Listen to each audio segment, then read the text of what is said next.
وما أرسلناك إلا رحمة للعالمين.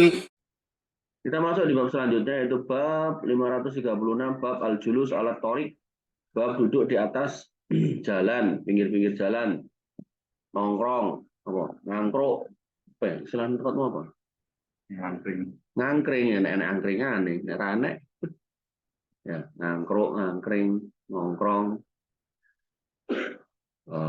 gogok, ya, gogok enak lah, enak juga gogok.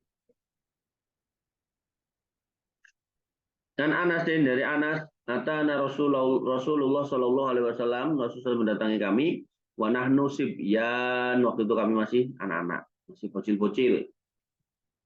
Wassalamualaikum, tuh adab Nabi itu walaupun ke anak kecil, salam. Assalamualaikum. Kenapa? Ayo, kenapa? Kita udah bahas loh. Kan harusnya anak kecil kepada orang gede yang ngucap salam, ya nggak? Kalau kita ngomongkan umur. Kok ini Nabi yang gede, yang dewasa ngomong ngucap salam ke yang kecil-kecil? Kenapa? Alah, bukan. Ayo, kenapa, Mas? Mas Angga, Mas Eko? Kecil duduk Nabi lagi berjalan. Duduk Nabi berjalan. Di sini ada kata-kata duduk, Pak? Nggak ada. Kata duduknya nggak ada. Tapi ya bisa. Tapi ini nggak ada kata-kata duduk ya. Apa? Kenapa? Ini loh, kuncinya di sini. Nahnu. Nah. Apa tuh? Maksudnya apa? Nah, satu ketemu banyak. Jadi jangan kiai, ustadz, pak lurah gitu, terus minta disalami padahal yang kita lewati itu orang banyak gitu, ya. Salah ya. Jadi kalau emang kita melewati orang banyak, mau itu anak kecil, mau itu orang tua, ya kita yang sendirian yang ngucap salam. Ini etika salam sudah pernah kita lewati. Warsalani fi hajatin gitu kan. Kemudian beliau mengutusku untuk satu keperluan, nyuruhlah gitu. Wajalah safit torik yang tadiruni, kemudian beliau duduk di pinggir jalan dan menungguku hatta roja'tu, sampai aku balik ilahi kepada beliau SAW. Qala, Anas berkata, wa abtaqtu ala ummi Sulaim. Aku terlambat kepada Ummu Sulaim untuk balik. Ummu Sulaim siapa? Siapa? Ya ibunya Anas. Gimana sih? Faqalat, Ummu Sulaim julukannya siapa? Ngantuk kalau lupa. Ummu Sulaim julukannya siapa? Siapa Mas Eko? Pemaiso. Suaminya siapa? Butolha. Masya Allah.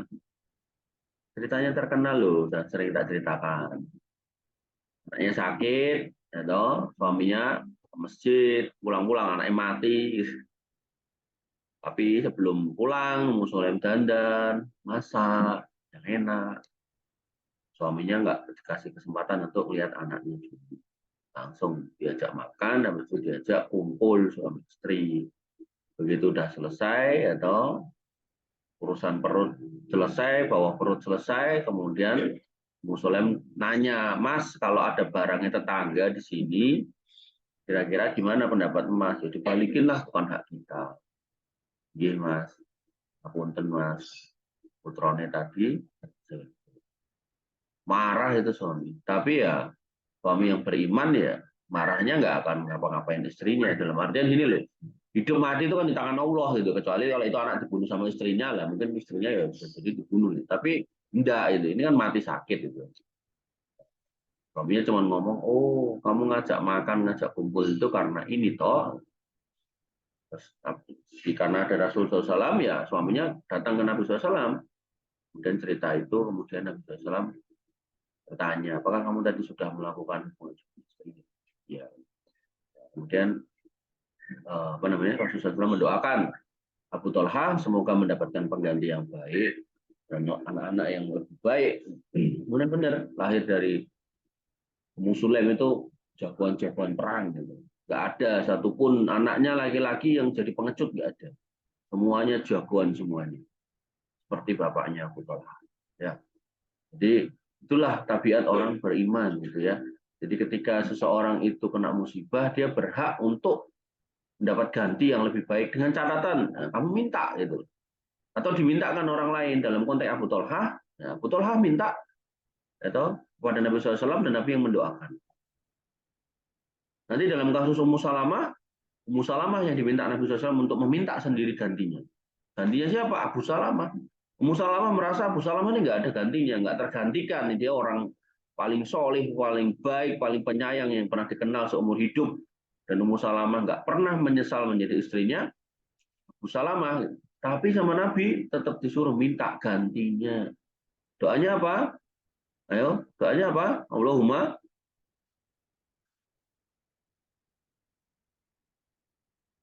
Allahumma ajurni fi musibati wa akhluf li khairam minha. Ya Allah, kasih aku pahala atas musibah ini dan aku minta ganti yang lebih baik. Ummu Salamah seluruh doa itu nggak mau karena mikirnya ya nggak ada yang lebih baik daripada dia.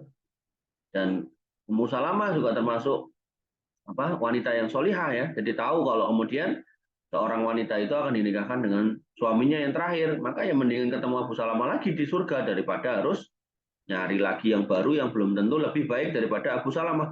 Tapi karena yang nyuruh Nabi dan itu adalah sebuah doa yang dipanjatkan kepada Allah Subhanahu wa taala, bukan kepada selain Allah, dan selain Allah itu kan enggak terkabul, tapi kalau kepada Allah itu pasti terkabul. Nah, maka Ummu Salamah ya tetap berdoa. Kemudian yang datang melamar Rasulullah Shallallahu alaihi wasallam. Kalau udah Rasulullah, siapa yang lebih baik daripada Rasulullah? Enggak ada.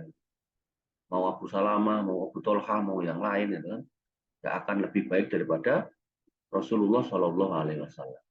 Sehingga yaudah jadilah istri Nabi Muhammad SAW. Ya, jadi itu kisah-kisah wanita-wanita hebat, wanita-wanita terbaik ketika menghadapi musibah, nggak panik, nggak stres, nggak galau gitu kan. Ya. Makanya banyaklah baca-baca kisah wanita-wanita hebat itu agar kalian nanti ya jadi orang-orang yang tegar itu kalau punya musibah, nggak gampang ambruk. Kamu kan tugas orang lanang Pak gitu. Ya belum tentu. Bisa jadi kamu nanti ketemu sama laki-laki yang udah udah sedih, mudah galau gitu kan. Kamu sebagai wanita yang menguatkan. Gitu. Lanjut ya. Dan aku telat untuk balik ketemu Ummu Sulaim. Faqalat ma hasabaka. Kemudian Ummu Sulaim berkata,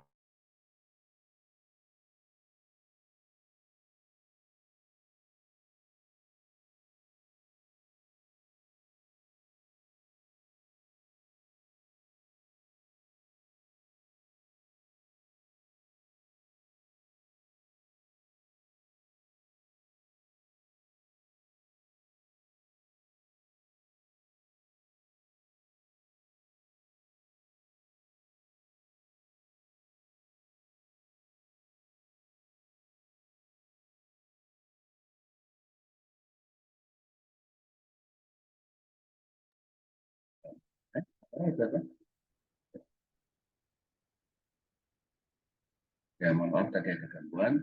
Nah, kemudian Ummu Sulaim bertanya, ma hasabaka. Kamu disuruh apa sih? Fakultu, aku Anas mengatakan bahasani Nabi SAW fi hajatin. Nabi SAW menyuruhku untuk urusan tertentu. Qalat Muslim penasaran, wa mahiyya, apa to? Cerita.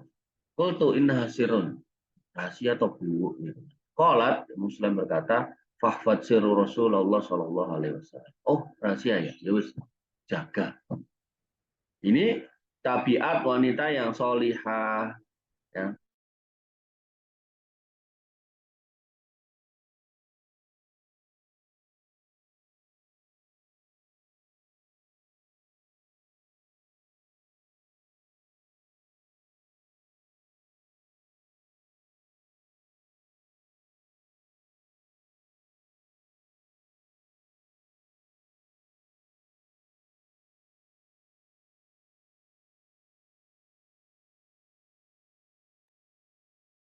Faqalat hasabaka.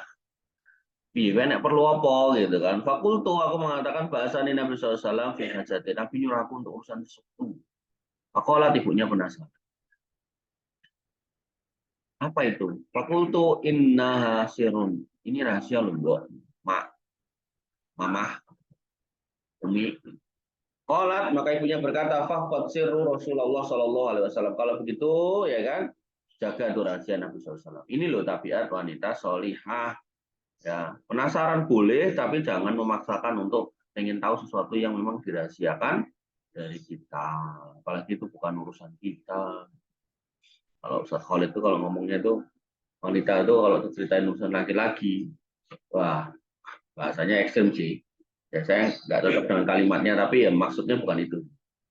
Bisa pecah itu kepala wanita. Karena memang kadang tuh urusan laki-laki itu wanita itu belum tentu sanggup mikir gitu loh, yang harus ini, harus itu, harus ke sana, harus ke situ, harus ketemu ini, ketemu itu, harus lakoni ini, harus. Kalau sampai dibahasakan tuh kepala jadi kaki, kaki jadi kepala gitu.